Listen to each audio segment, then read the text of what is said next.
로랜드 박사님은 한센병을 치료하는 과학자였고 의사였습니다.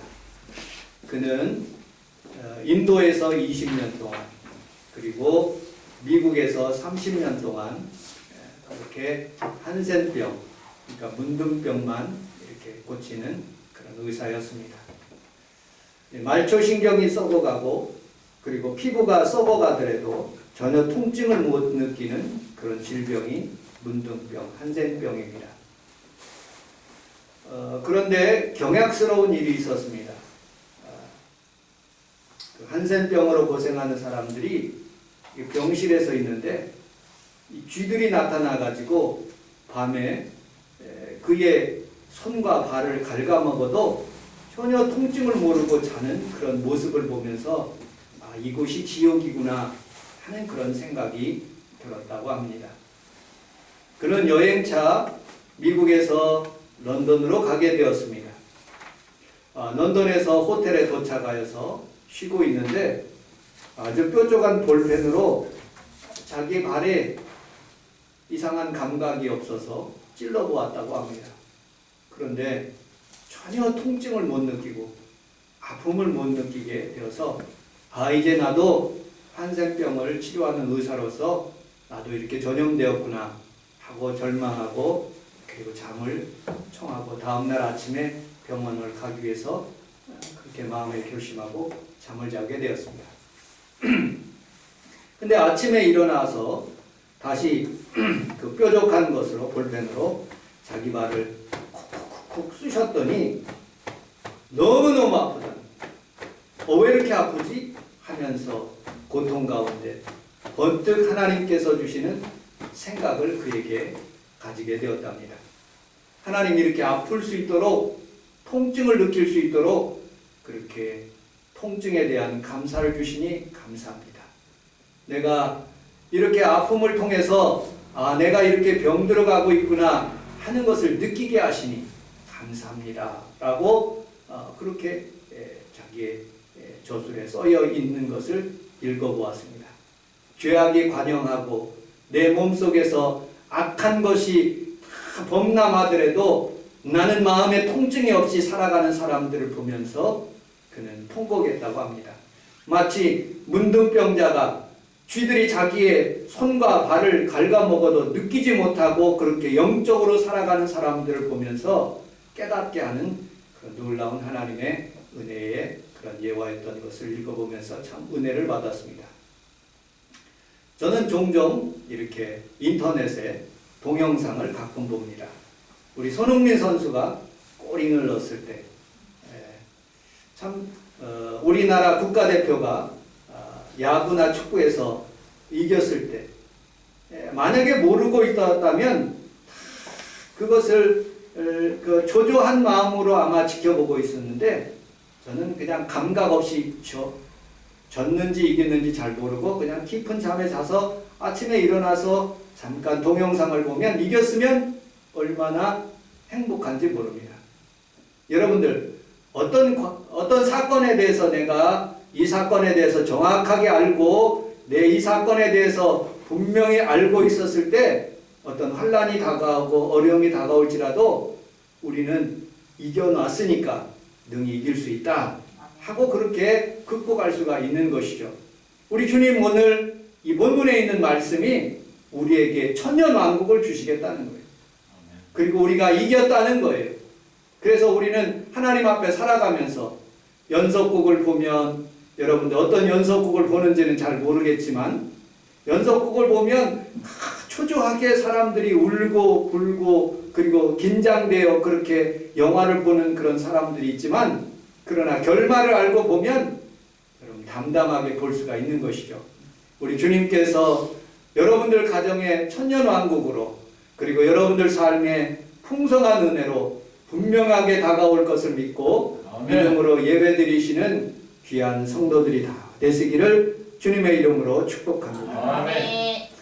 요한계시록을 읽으면서 저는 여러분들에게 몇 가지로 여러분 권면하고 싶습니다.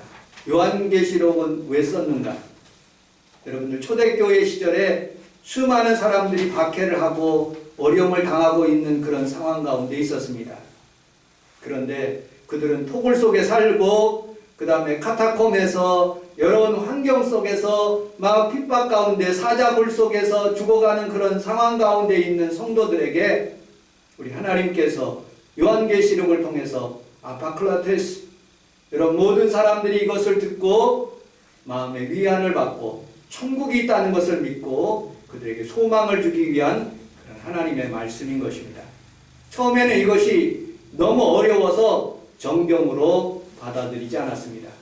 창세기, 출애굽기 하나님의 말씀이 정경으로 받아들이고 마태, 마가, 누가, 요한복음이 정경으로 받아들였는데 이 요한계시록은 받아들이지 않는 것입니다.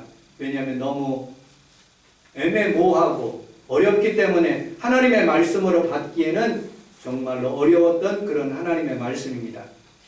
그 말씀이 여러분들 마틴 루터와 그리고 또 여러분들 칼뱅이라는 그런 사람들에 의해서 여러분들 우리가 기독교, 천주교에서 기독교로 넘어가는 순간에서도 그 하나님의 말씀이 여러분들 정경으로 잘 안 받아들이는 그런 시절이 있었습니다.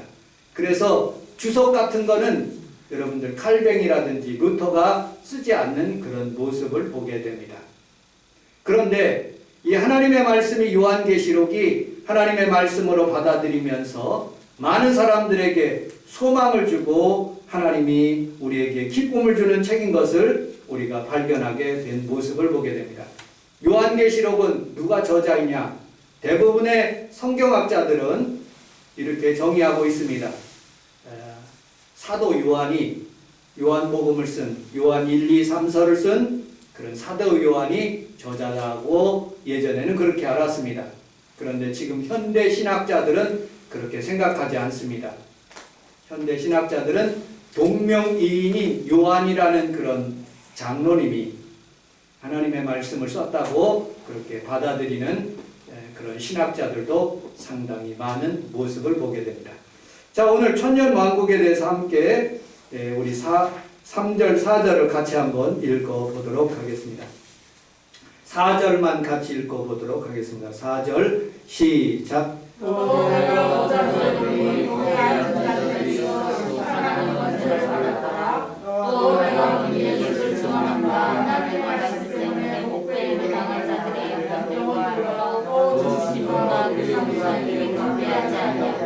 그들의 이마와 손에 그를 들어받지 않는 자들이 있어서 그리스도와 더불어 천년 동안 왕노릇하니. 천년 동안 왕노릇하니. 아멘. 우리 함께 따라하겠습니다. 천년 동안 왕노릇하니. 천년 왕국에 대해서 세 가지 학설이 있습니다. 기독교의 대표적으로 받아들이는 세 가지 학설. 여러분들이 조금 딱딱한 설교라도 반드시 알아둬야 될 하나님의 말씀이기 때문에 그래서 설교하게 되었습니다. 천년왕국은 전천년설, 그 다음에 후천년설, 그 다음에 무천년설, 이렇게 세 가지 입장으로 받아들입니다. 먼저 전천년설, 전에 천년왕국입니다. 요한계시록 19장에 보면 예수님께서 여러분들 성경을 읽어보시면 19장에 백보자 심판이 일어나고 그 다음에 어린 양 혼인잔치가 일어나겠다고 요한계시록 19장에 말씀하고 있어요. 그리고 요한계시록 20장에 들어오면서 주님께서 심판하시는데 무적행의 사탄 그리고 귀신 마귀들이 무적행 속에 들어가서 1000년 동안 잠금, 그들이 무적행 속에 들어가서 감금된 그런 사실들을 보게 됩니다. 그래서 전천년설은 주님께서 먼저 재림하셨다, 재림한다 라고 믿는 설이 전천년설입니다. 후천년설은 주님께서 천년왕국 뒤에 다시 오시겠다 하고 믿는 설이고, 무천년설은 그런 거 없다, 그냥 우리 주님께서 재림한다 라고 받아들이는 학설입니다. 전천년설을 주장하는 사람들이 있습니다. 이 사람들은 교부들, 그리고 천주교, 그 다음에 이단들이 굉장히 많이 받아들입니다. 이단들이 여러분 통일교, 문선명, 그 다음에 이만희, 천년왕국, 안산홍 아주 대표적인 것입니다. 그리고 전천년설의 대표적인 사람들은 세상이 점점 악해지고 우리 주님께서 오시겠다는 그런 학설을 믿는 사람들입니다. 후천년설은 상징적인 해석을 받아들이지 않습니다. 그냥 숫자에 불과하다. 즉 666이라든지 14만 4천이라든지 그리고 두 번째로 세상이 점점 나빠지는 것이 아니라 전천년설은 나빠진다고 보고 있지만 후천년설은 점점 세상이 좋아진다고 바라보고 있습니다. 복음이 증거되는데 복음을 받아들이는 나라들이 점점 좋아지는 것입니다. 우리 주님께서 부활하셨는데 사탄의 머리를 밟으셨어요. 여러분 병이 모든 악한 질병이 다 떠나가고 가정이나 국가나 모든 삶이 다 점점 좋아진다고 믿는 학설이 후천년설입니다. 이것은 여러분들 칼뱅이라든지 루터라든지 장로교회라든지 그 다음에 루터 신학, 루터를 주장하는 그런 사람들이 많이 받아들이고 있습니다. 무천년설, 이 학설은 천년은 숫자에 불과하고 예수님께서 초림하셔서 어린 아기로 오셨다가 그리고 예수님께서 다시 온다고 그랬는데 그때까지를 천년왕국으로 보는 학설입니다. 천년왕국을 부인하는 것이 아니라 성경에 있기 때문에 눈에 보이지 않는 천년왕국이 지금 임하고 있다고 믿는 학설입니다. 초림부터 재림까지 다 믿는 거예요. 그래서 감리교, 늦게 교단이 창성된 감리교라든지 순복음이라든지 이런 교리들을 받아들이고 있습니다. 그래서 웨슬레라든지 에드워드라든지 그런 분들이 이 천년왕국을 받아들이고 있습니다. 무천년설을 받아들이고 있습니다. 자, 그러면 여러분들과 저는 무엇을 믿을까요? 저의 개인적인 입장은 전천년설이라든지 후천년설이라든지 무천년설들 다 믿고 싶습니다. 왜냐하면 하나님의 말씀이기 때문에 사람들이 그렇게 나누어서 생각했지 우리가 분별할 수 있는 문제는 아니라고. 그런데 제가 하나를 찝으라면 여러분들 무천년설이 가장 가까운 것입니다. 여러분들 왜 무천년설일까요? 여러분들 전천년설은 이단들이 굉장히 많이 그것을 받아들이고 있는 모습을 보게 됩니다. 이장님이라는 사람이 우리 성원순복음교회도 그런 악영향이 있었던 모습을 보게 됩니다. 제가 우리 김혜희 권사님에게 들었습니다. 1992년 10월 28일 날 이 성민산에서 예수님께서 오신다는 거예요. 그 날짜를 세대주의처럼 전천년설을 믿는 사람들이 하나님께서 주님께서 오신다는 것을 믿고 그 날짜를 받아들이는 그런 학설이 바로 전천년설과 같은 학설입니다. 그래서 우리 성도들이 다 이장님에게 여러분들 그 경성고등학교 가면 경성 5그 사거리가 있어요. 그 뒤에 가면 교회가 있습니다.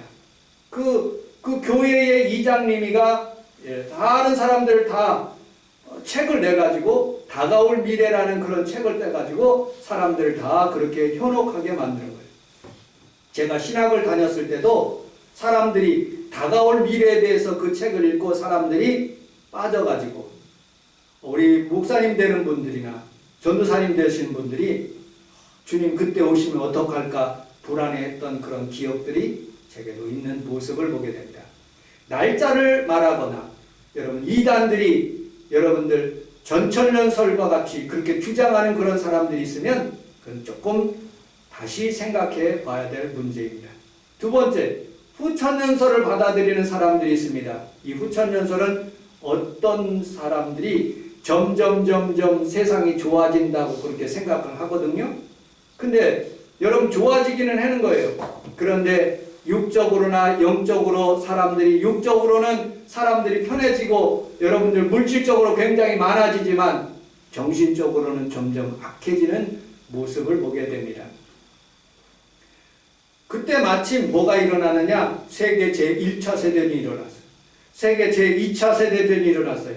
점점 사람들이 좋아지는 것이 아니라 더 악해지는 것을 믿고 여러분 후천연설도 받아들이지 않는 모습을 보게 됩니다. 자, 그러면 우리가 전천연설과 후천연설을 왜 이렇게 얘기를 하느냐? 우리에게 주시는 은혜의 말씀이 있기 때문에 그렇습니다. 우리 요한계시록 2장 7절을 같이 한번 찾아보도록 하겠습니다. 요한계시록 2장 7절. 요한계시록 2장 7절 우리 같이 한번 읽어보도록 하겠습니다. 요한계시록 2장 7절 시작. 귀 있는 자는 성령이 그들에게 하신 말씀을 들을지어다. 이는 그들에게 내가 하나님 나라와 영생 생명 사망의 열쇠를 주게 하리라. 아멘. 우리 함께 따라하겠습니다. 이기는 자가 됩시다. 이기는 자가 됩시다. 요 말씀을 딱 이단이 받아들여 가지고요. 이만희는 여러분들 박태선의 밑에서 나와서 그 교리를 받아들입니다. 박태선의 제자예요. 그 다음에 문선명과 같이 이렇게 박태선하고 같은 동급입니다. 그리고 JMS가 또 그 줄기에. 그러니까 이단들이 얼마나 세상에 많은지 여러분들 분간할 수 없을 정도로 굉장히 성도하고 이만희 세력하고 분간할 수 없을 정도로 굉장히 많은 모습을 보게 됩니다. 그런데 자기가 이기는 자라는 거, 이기는 자. 성경에서는 우리 성도들이 다 이기는 자들인데 본인이 이기는 자라는 거. 그래서 우리 주님께서 천년 왕국을 주시기 전에 여러분들 성도 개인마다 이기는 자가 되라는 거예요. 아멘. 요한계시록 2장 11절에 보면 둘째 사망의 해를 받지 않는데 요한계시록 2장 17절에는 그 이기는 자가 감추인 만나를 받게 된다는 거예요. 이기는 자가 요한계시록 3장 5절에 보면 생명록 책에 기록된다는 거예요. 요한계시록 3장 12절에 보면 이기는 자가 내 하나님의 성전에 기둥이 되게 하신다는 거예요. 이기는 자가 요한계시록 3장 21절에 보좌에 함께 앉게 한다는 거예요. 여러분들, 우리는 살아가면서 지는 자가 아니라 오늘 말세 코로나 바이러스의 이 기간에도 이기는 자가 되시기를 주님의 이름으로 축복합니다. 아멘. 요한복음 16장 33절에 너희가 세상에서 환난을 당하나 내가 세상을 이겼노라고 말씀하신 것처럼 여러분들도 오늘 이기고 살아가시기를 주님의 이름으로 축복합니다. 아멘. 이기기 위해서는 우리 함께 따라하겠습니다. 가만히 있어야 합니다. 가만히 있어야 합니다. 출애굽기서 14장 13절에 보면 우리 주님께서 홍해 앞에 애굽의 군대에 따라오는 그런 많은 군사들 앞에 두려워하지 말고 가만히 서서 오늘 너희를 위하여 행하시는 구원을 보라고 말씀하고 있습니다. 두려워 말고 가만히 서서 오늘 너희를 위하여 행하시는 구원을 보라. 우리 함께 따라하겠습니다. 가만히 있자. 가만히 있자. 지난 주일날 제가 참 회개 많이 했습니다. 무슨 회개를 했느냐? 주일날 아침에 조금 늦게 일어났어요. 조금. 그래서 기도를 하고 1시간 정도 기도를 하고 성전을 토요일날 바빠가지고 성전 청소를 제가 안 했어요. 막 성경 청소를 하고 이 나무를 갖다 내려놓고 그리고 못 오신다고 해서 동영상을 내가 해놓고 이것저것 하다가 기도할 시간을 성도님들이 찬성하기 전까지 제가 기도를 하거든요. 하나님 앞에 집중해서 예배에 집중해서 열심히 많이 기도하고 하나님의 음성을 들어야 되는데 마음이 분주한 거예요. 뭘 해야지 하고 자꾸 내 생각이 다른 데 분산되더라고요. 여러분들 망하는 것은 그 한자어로 마음심자에다가 망할 망자를 쓰는 거예요. 마음이 갈라진다는 것이 망하는 거예요. 마음이 분주하면 그 사람은 틀림없이 지는 사람이에요. 이기는 사람은 가만히 있는 사람이에요. 망자에 다른 망자가 있어요. 망원동의 망자예요. 망 바라본다라는 주님을 바라본다. 홍해 앞에서, 여러분들 코로나 바이러스 앞에서 잠잠히 주님을 바라보는 거예요. 아멘. 그러면 노뱀 되신 예수님께서 여러분들에게 치료가, 은혜가 임하는, 아멘. 하나님의 능력이 임하는 거예요. 아멘. 여러분들 말세 지말을 가까우면 가까울수록 사람들이 불안해하고 돈이 어디 있지, 그리고 우리의 안전한 장소가 어디 있지? 아니에요. 안전한 장소 없어요.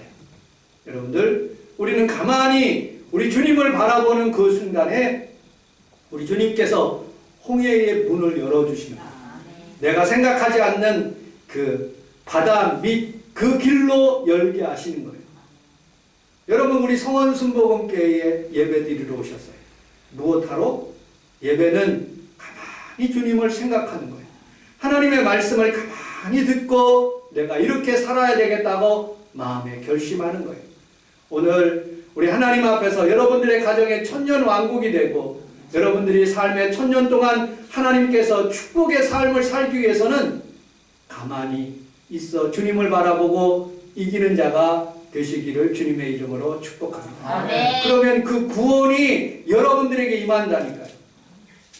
여러분들, 오늘 이 시간에 하나님, 내가 바빠서 서둘러서 이스마엘 낳지 않고, 내가 바빠서 여러분들 딴 생각하지 않고, 아무리 바빠도 하나님 앞에 주일 예배로 드리는 귀한 성도들에게 하나님의 치료가 임하고 하나님 살아계심이 여러분 삶 가운데 나타나기를 주님의 이름으로 축복합니다. 아멘.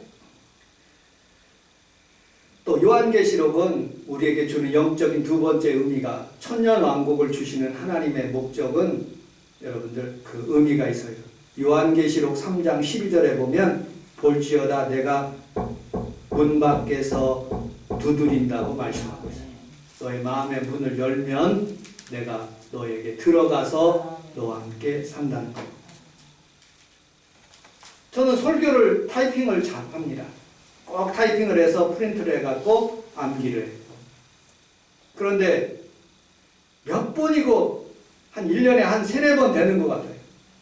열심히 타이핑을 했는데 꼭 타이핑이 다 끝나고 저장을 해야 되는데 이렇게 문서가 망가져요. 아니면 내가 잘못해서 홀딱 꺼버리든지, 그러면 찾을 길이 없네. 나는 이 컴퓨터 잘하는 우리 평강이나 그런 사람들이 그걸 홀딱 찾을 수 있도록, 잘 찾을 수 있도록 그런 프로그램을 발견했으면 참 좋겠어요. 물론 지금은 있는지 없는지는 잘 모르지만. 그러면 완전히 망치는 모습을 보게 됩니다. 인생도 복구가 필요한 거예요. 술 마귀에 쩌들은 사람들, 음란 마귀에 쩌들은 사람들, 담배에, 포르노에, 여러분들 세상 도박에 쩌들은 사람들이 있어요. 인생 복구하는 것이 내 마음의 문을 열면 주님께서 들어가셔서 문제를 해결해 주시는 거예요. 아멘. 여러분, 가룟 유다하고 베드로가 있습니다. 그들은 똑같이 예수님을 따랐어요. 언제까지? 여러분들 마지막 성찬 때까지. 그런데 길이 달라요. 하나는 대제사장에 가고 하나는 겟세마네 동산으로 올라가서 기도를 하는데 자버린 거예요. 그런데 은 30에 팔고 예수님이 기도했다는 장소를 잘 알고 있기 때문에 그곳에 가서 입 맞추고 예수님이라는 것을 가르쳐주고 자기가 마음의 가책을 들어서 스스로 자살해버리는 거예요. 근데 베드로는 그렇지가 않아요. 비록 예수님을 3번이나 부인하고 저주하고 맹세까지 하면서 예수님을 저주했지만 예수님이 오실 때까지 그는 여전히 자기의 직업을 선택하면서 기다리고 있었어요. 주님께서 그곳에 가셔서 물어보는 거예요. 네가 나를 사랑하느냐? 네가 나를 사랑하느냐? 네가 나를 사랑하느냐? 오늘도 여러분들의 마음속에 그런 말씀을 하시는 거예요. 비록 우리는 성공하지 못한 사람이고 여러분들 완전한 자가 아니고 죄를 진 사람이라 할지라도 다시 주님께서 여러분들의 마음의 문을 두드리고 계시는 거예요. 내 마음을 열면 내가 들어가겠다. 사랑하느냐? 하고 물으시는 거예요. 그때 치료가 임하는 것이죠. 여러분들, 오늘 우리 하나님께서 우리에게 치료의 은혜를 베풀 수 있도록 여러분들의 마음의 문을 열고 회개하는 시간을 가져보십시오. 나는 이 마포구청에서 종종 가서 책을 한 권씩 빌려옵니다. 근데 아이들만이라는 아이들이 그런 많다는 그런 뜻이 아니라 이름이 아이들만이 그 목사님인데 설교한 내용을 거기 책에다 써놨어요. 무슨 책을 써놨느냐? 자기 집에 설교를 준비하는 토요일 날인데 갑자기 거울이 와장창창창 깨지는 거예요.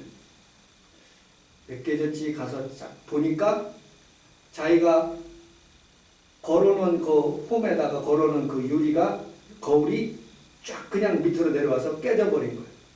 그리고 그 안에 보니까 자기가 사모님하고 부부싸움을 하면서 사모님은 못 때리고 벽을 꽝 때려서 벽이 홈이 나버린 거예요.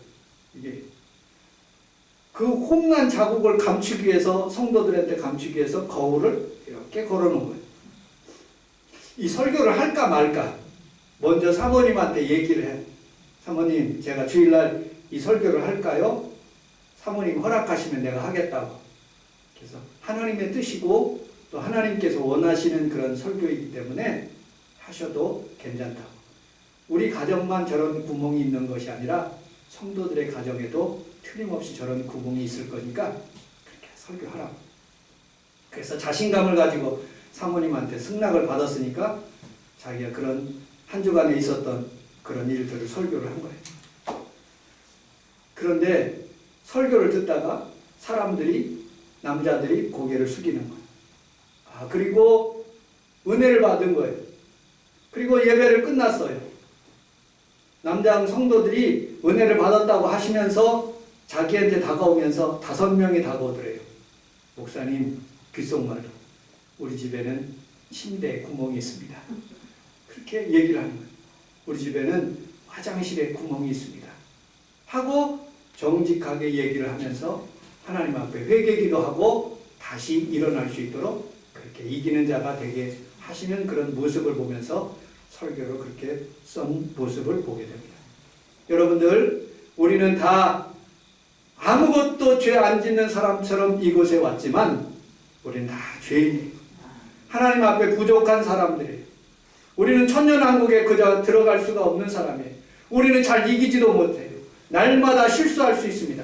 그러나 오늘 예수님께서 여러분들의 마음을 두드릴 때 마음의 문을 열고 우리 하나님 앞에 회개하고 하나님께 가까이 가면 더 놀라운 은혜와 하나님의 축복이 여러분들에게 임하게 될 줄로 믿습니다. 아멘. 기도하겠습니다.